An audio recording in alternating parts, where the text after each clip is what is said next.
এয়াশী আৰু মোৰ আন্টিৰ ব্লগলৈ আপোনালোক সকলোকে স্বাগতম জনাইছোঁ। তো আজি মই ব্লগটো অকলে ষ্টাৰ্ট কৰা নাই, মোৰ লগত আছে আমাৰ গুণগুণ। হাই কৈ দিয়া। তো আজি মই আপোনালোকৰ বাবে লৈ আহিছোঁ এটা মাটনৰ ৰেচিপি আৰু এটা পৰ্ক যিটো উইদাউট অইল বনাম। তো ঠিক আছে, ভিডিঅ'টো শেষলৈকে চাই থাকিব। প্ৰথমতে মই বনাম এয়া উইদাউট অইল পৰ্ক, আৰু এইটো বনাবৰ বাবে আপুনি এখন শুকান কেৰাহীতে ডাইৰেক্ট আপোনাৰ যিখিনি পৰ্ক আছিলে সেইখিনি দি দিব। আৰু মই পৰ্কখিনিত আগতে নিমখ সানি ৰাখিছিলোঁ, এইটো অপশ্যনেল হয়, আপুনি পিছতো দি দিব পাৰে, কোনো প্ৰব্লেম নাই। আৰু এনেদৰে হাই ফ্লেমতে যেতিয়ালৈকে পৰ্কখিনিয়ে পানী নেৰে তেতিয়ালৈকে ভাজি থাকিব লাগিব। এনেও 10 মিনিটমান যোৱাৰ পাছত পৰ্কখিনিয়ে পানী এৰিবই। এয়া চাওক, মোৰ 10 মিনিটমান পাছত পৰ্কখিনি কেনেদৰে পানী এৰিছে, এনেদৰে পানীখিনি ওলাই যাব। আৰু তেতিয়াও কিন্তু আপুনি গেছৰ ফ্লেমটো হাইয়ে ৰাখিব। এনেকৈ ঢাকোন দি আপুনি সিজাই ল'ব পৰ্কটো। এনেদৰে ভাজোঁতে পানী যেতিয়ালৈকে ওলাই থাকে তেতিয়ালৈকে আপুনি ঢাকোনখন ব্যৱহাৰ কৰিব। পানীখিনি ওলোৱা শেষ হোৱাৰ পাছত কিন্তু ঢাকোন দিব নালাগে আৰু। তো এনেদৰে আপুনি দেখিছে মই যেনেকৈ ভাজি আছোঁ ভাজি থাকিব। আৰু ইয়াতে মই দি দিছোঁ 2টা স্মল চাইজৰ পটেটো। আৰু মানে আমাৰ অসমীয়া মানুহৰ যিহেতু আলুটোৱে মেইন হয়, তো আলু নিদিলে আমাৰ মাংসই নহয়, সেইটো কাৰণে আলু দিছোঁ। আৰু আলুৰ পিছতে যেতিয়া আৰু ভাবে আপুনি মানে মাংসখিনিৰ পৰা পানী নোলায়, তেনেকুৱাতে আপুনি আপোনাৰ যিখিনি পিঁয়াজ আছিলে, মই ইয়াতে 3টা ডাঙৰ চাইজৰ পিঁয়াজ ব্যৱহাৰ কৰিছোঁ। এনেদৰে পিঁয়াজখিনি দি ভাজি থাকিব। এয়া দেখিছেনে মোৰ পৰ্কখিনিয়ে কিমানখিনি তেল এৰিব ধৰিছে। প্ৰথমতেতো মই অকণমানো তেল ব্যৱহাৰ কৰা নাছিলোঁ, এয়া চাওক কেনেদৰে এৰিছে। এতিয়া ইয়াতে মই দি দিছোঁ এটা বিলাহী, যিটো মই ৰাউণ্ড শ্বেপত কাটিছোঁ। ৰাউণ্ড শ্বেপত মই এইটো কাৰণেই কাটিছোঁ যাতে বিলাহীৰ কোনো অস্তিত্ব নাথাকে, মানে বিলাহী দিয়া বুলি ৰাউণ্ড শ্বেপত কাটিলে কেতিয়াও আপুনি নক'লে গম নাপায়। আৰু ইয়াতে মই ব্যৱহাৰ কৰিছোঁ এয়া হালধি নিজৰ জোখ অনুসৰি ব্যৱহাৰ কৰিব পাৰিব। এনেও পৰ্কত হালধি বেছি ব্যৱহাৰ কৰিব নালাগে, তেতিয়া ইয়াৰ মানে অৰিজিনেল টেষ্টটো নোহোৱা হৈ যায়। মই সেইটো কাৰণে প্ৰায় আধা চামুচমান হালধিহে ব্যৱহাৰ কৰিছোঁ। এনেদৰে ভাজি থাকিব। আৰু ইয়াতে এতিয়া মই ব্যৱহাৰ কৰিছোঁ মোৰ যিখিনি আদা নহৰু পেষ্ট আছিলে সেইখিনি। ইয়াতে মই 2টা ডাঙৰ চাইজৰ নহৰু আৰু 1 ইঞ্চিমান আদা ব্যৱহাৰ কৰিছোঁ। তো ইয়াত দেখিছেনে মোৰ পৰ্কখিনিৰ কালাৰটো কিমান ধুনীয়া হৈছে। আৰু ইয়াতে আপুনি একো মছলা ব্যৱহাৰ কৰিব নালাগে, যদি দিয়ে অকণমান জিৰা গুড়ি দি দিব পাৰে আৰু এনেদৰে খাই দিব পাৰে যদি পানী নিদিয়ে। কিন্তু মই ইয়াতে অকণমান গ্ৰেভি টাইপ বনাম বুলি ভাবিছোঁ, সেইটো কাৰণে মই প্ৰায় আধা গিলাচমান পানী ইয়াতে দি দিছোঁ, আকৌ দি দিম, মানে টোটেল মই 1 গিলাচ পানী ব্যৱহাৰ কৰিম। তো এনেকুৱা হোৱাত আপুনি দেখিছে মোৰ পৰ্কৰ কালাৰটো কিমান ধুনীয়া হৈছে, ওচৰৰ পৰা আৰু ভাল হৈছে, কিন্তু মই ৰাতি শ্বুট কৰিছোঁ কাৰণে বেছি ভাল লগা নাই। আৰু এতিয়া ইয়াতে মই দি দিছোঁ জলকীয়াটো মই পানী দিয়াৰ পিছতহে দিছোঁ, কিয়নো জলকীয়াৰ যিটো অৰিজিনেল ফ্লেভাৰ হয় সেইটো পানী দিয়াৰ পিছত দিলে থাকি যায়। আৰু মোৰ যিখিনি আধা গিলাচ পানী বাকী আছিলে, তো সেইখিনি পানী এতিয়া ইয়াতে দি দিছোঁ। তো এনেদৰে উতলিবলৈ দিয়াৰ পাছত মোক গ্ৰেভি ইমানখিনিয়ে লাগিব, সেইটো কাৰণে মই এইখিনি ঢাকি অকণমান টাইম ছেট হ'বলৈ দিম।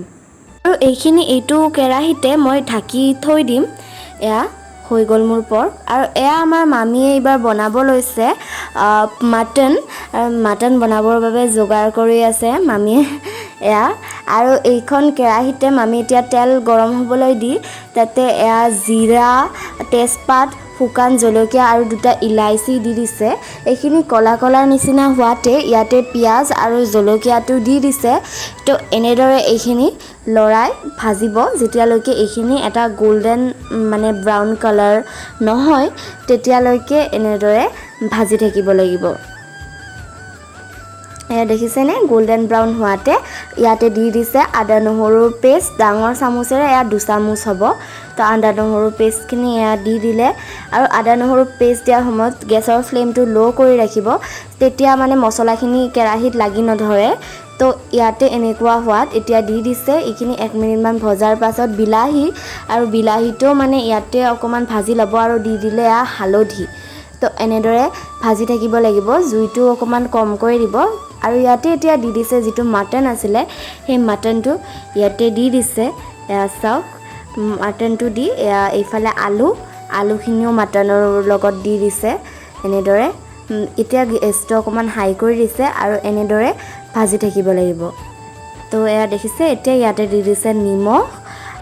তাৰ পাছত ইয়াতে দি দিব লাগিব গৰম মছলা, এয়া ছানৰাইজৰ চাহী গৰম মছলা প্ৰায় আধা চামুচমান ব্যৱহাৰ কৰিছে। তো এনেদৰে ভাজিব লাগিব। পাঠা মাংস ন আমি কি কৰিব লাগিব এইটো এতিয়া? এতিয়া মানে এইটো ফ্ৰাই কৰি আছো। ফ্ৰাই কৰাৰ পিছত অকণমান দেৰিকৈ এইটো ফ্ৰাই কৰি অকণমান মানে পানী দি দিম। কুকাৰত দি দিম এইটো। কুকাৰত 4টামান হুইচেল মাৰি দিলে হ'ব। ধুনীয়া হৈছে দেই, গোন্ধটো বহুত ভাল লাগিছে। আৰু এয়া মামী লুকটো বেলেগ হৈ আছে দেখোনে, বা একেবাৰে বেলেগ হৈ আছে। দিবই লাগিব নহয়। হা কি কৈছা? এইবিলাকতো ৰান্ধিলে এইবিলাক পিন্ধিবই লাগিব নহয়। এইবিলাক বেয়া হৈ যায় যে। দিয়া এয়া মামীয়ে বনাই আছে দেখিছে। এয়া এনেদৰে ড্ৰাইকৈ ভাজি ল'ব প্ৰথমতে। তো এনেকৈ এইখিনি ভাজি থাকিব লাগিব ন? এনেকৈ ভাজি আছে মামী। ভাজি এইটো লাষ্টত কুকাৰত দি দিবা? কুকাৰত দি দিম। কি এইটো ষ্টাইল মই দেখা নাছিলোঁ। মানে কুকাৰত দিলে টেষ্টিটো অকণমান বেছি হয়, সেইকাৰণে মই কুকাৰত দিয়া যায়। আমাৰ মানে ঘৰৰ চব খোৱাতে ব্যস্ত, চব ৰান্ধনীয়ে মামীও বনাই আছে। মইতো দেখাইছে মামী বনাই থকাটো। তাৰমানে চবেই ৰান্ধিবই জানে, খালি ৰান্ধি চবেই ভালে পায়। মাংসত দিবৰ বাবে গৰম পানী আৰু এয়া মাংসটো এনেকুৱা ড্ৰাই হৈ গৈছে, এনেকৈ ভাজি থাকিব লাগিব। ভাজি ডাইৰেক্ট কুকাৰত দিবা ন? ইয়াতে আৰু পানী নিদিয়া? পানী দিম ইয়াতে অকণমান দিবা, তাৰপিছত কুকাৰত দি দিবা ডাইৰেক্ট। এয়া চিকেন চৰি মাটন।